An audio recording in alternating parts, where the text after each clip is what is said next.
So far, I took a 7% hit on my portfolio, but I managed to beat TQQQ by 4%. Hey everyone, welcome to my channel Million Dollar SIP. Today is day 5 of my journey where I'm on a mission to grow my portfolio from $0 to $1 million in 10 years. Yesterday, I uploaded last week's investment journal where I documented everything that happened during week 1, including the mistakes I made and the lessons I learned. If you haven't checked it out yet, I highly recommend watching it to get a better understanding of my approach. Now let's talk about what happened today. But before that, as I mentioned in my last video, I'll be reminding myself of my rules daily as it helps me stay disciplined, avoid distractions, and keep my emotions in check. So step 1, it is to determine how much to invest for the day. I follow a fixed weekly investment limit where I invest $750 during an uptrend and $1,000 during a downtrend following a 2:3 ratio. The number of units I buy varies based on market conditions, but I always stay within this weekly limit. To decide how many units to buy, I check previous day's price action on the 1-day time frame. If both the opening price and closing price are above the 12 EMA, I buy 2 units, but if both opening price and closing price are below the 12 EMA, or if either opening price or closing price is below the 12 EMA, I buy 3 units. Following this rule,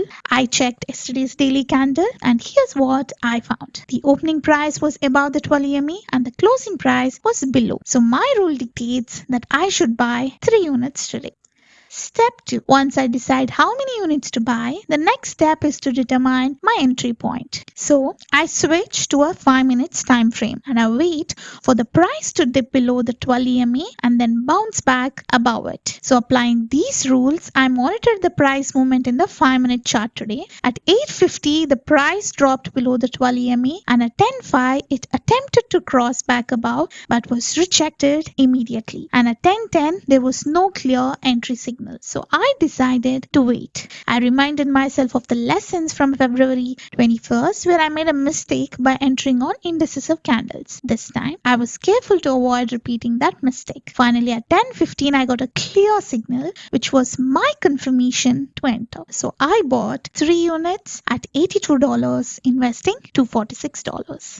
Now, after placing my trade, I went about my day and checked back at market close to see how my holdings performed. A quick disclaimer before I share the numbers, this is not financial advice. The stock market carries risks and you should always do your own research before investing. I have allocated my capital carefully, ensuring that I have a safety net before taking aggressive positions. Never invest money you can't afford to lose. Now, looking at today's performance, since I started this journey, my total investment so far is $957. By the end of the day, TQQQ closed at $80.65, bringing my total holdings market value to $887.70. My average price per unit currently stands at $87. With today's market movement, my net loss for the day is $69, translating to a loss percentage of 7.26%.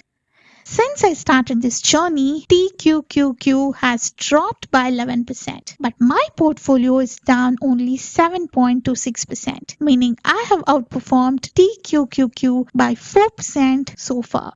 This shows that my approach of averaging down and dynamically adjusting my position sizing is helping me manage losses better than simply holding TQQQ passively. So that wraps up day 5 of my investment journey. I'll continue sharing daily updates and at the end of each week I'll post a weekly performance summary to analyze my overall progress. If you found this update helpful, don't forget to like, subscribe and follow along to see how this journey unfolds. See you in the next video.